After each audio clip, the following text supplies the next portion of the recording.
ஆண்டவராகிய இயேசு கிறிஸ்துவின் நாமத்தில் உங்களுக்கு வாழ்த்துக்கள். எல்லாரும் எப்படி இருக்கீங்க?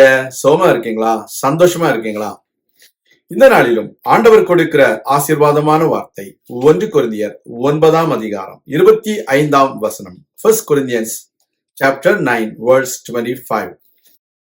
பந்தயத்திற்கு போராடுகிற யாவரும் எல்லாவற்றிலேயும் இச்சை அடக்கமாயிருப்பார்கள். அவர்கள் அழிவுள்ள கிரீடத்தை பெறும்படிக்கு அப்படி செய்கிறார்கள்.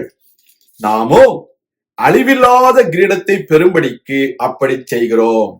அருமையான தேவனுடைய பிள்ளைகளே, கொரிந்து பட்டணத்துல ஒவ்வொரு 2 வருடங்களுக்கும் ஒரு முறை இஸ்மியன் கேம்ஸ் என்றதான ஒரு போட்டி பந்தயமானது நடைபெற்றுக் கொண்டிருந்தது. அது ஒரு விளையாட்டு போட்டி.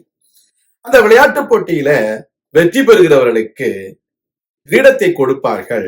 அந்த கிரீடம் ரொம்ப நாள் நன்றாக இருக்காது, அது அழிந்து போய்விடும். அதற்காக மக்கள் பிரயாசப்படுவார்கள், அநேக பயிற்சிகளை எடுப்பார்கள், இச்சை அடக்கமாய் இருப்பார்கள். அதனோடு கூட அப்போஸ்தலனாகிய பவுல் ஒப்புமைப்படுத்தி, நீங்களும் நானும் அழிவில்லாத கிரீடத்தை பெறும்படிக்கு ஓடிக்கொண்டிருக்கிறோம். அந்த கிரீடம் நித்திய கிரீடம், அது அழிவில்லாத கிரீடம். அதை நாம் பெற்றுக்கொள்ள வேண்டும் என்றதான விருப்பம் நமக்கு வேண்டும்.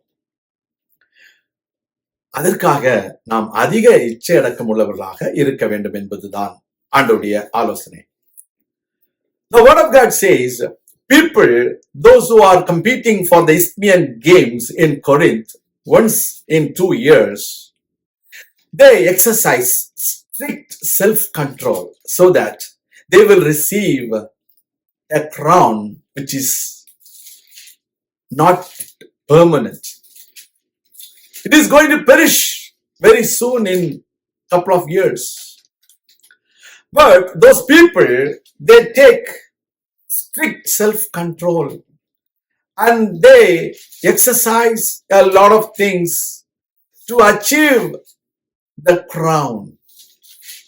But you and me are running for a precious, unperishable crown that our Lord Jesus is going to give every one of us.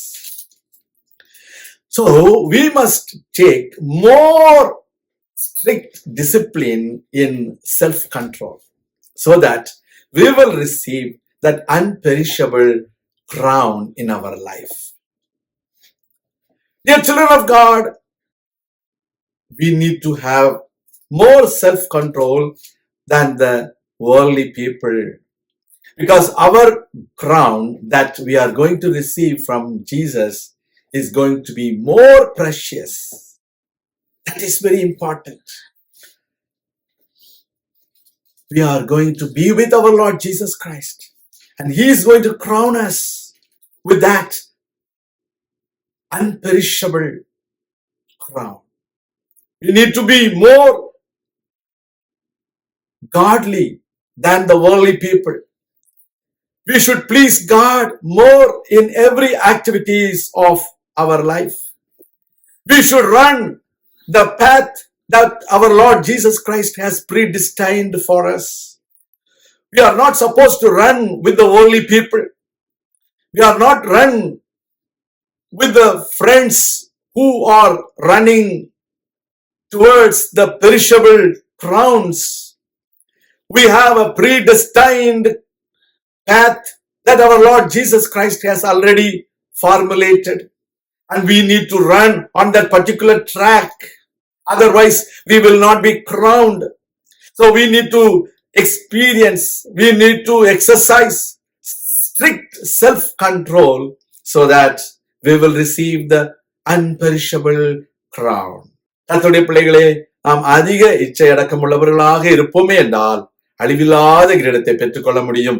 நான் உங்களுக்காக ஜெபிக்கிறேன். எங்கள் அன்பின் பரலோக பிதாவே, உலக மக்களுடைய ஓட்ட பாதையில் அல்ல, எங்களுக்கென்று நீர் வகுத்த ஓட்ட பாதையில் நாங்கள் ஓடும் பொழுது அழிவில்லாத கிரீடத்தை நீர் எங்களுக்கு தருவீர் என்றதான ஒரு நிச்சயம் எங்களுக்கு உண்டு.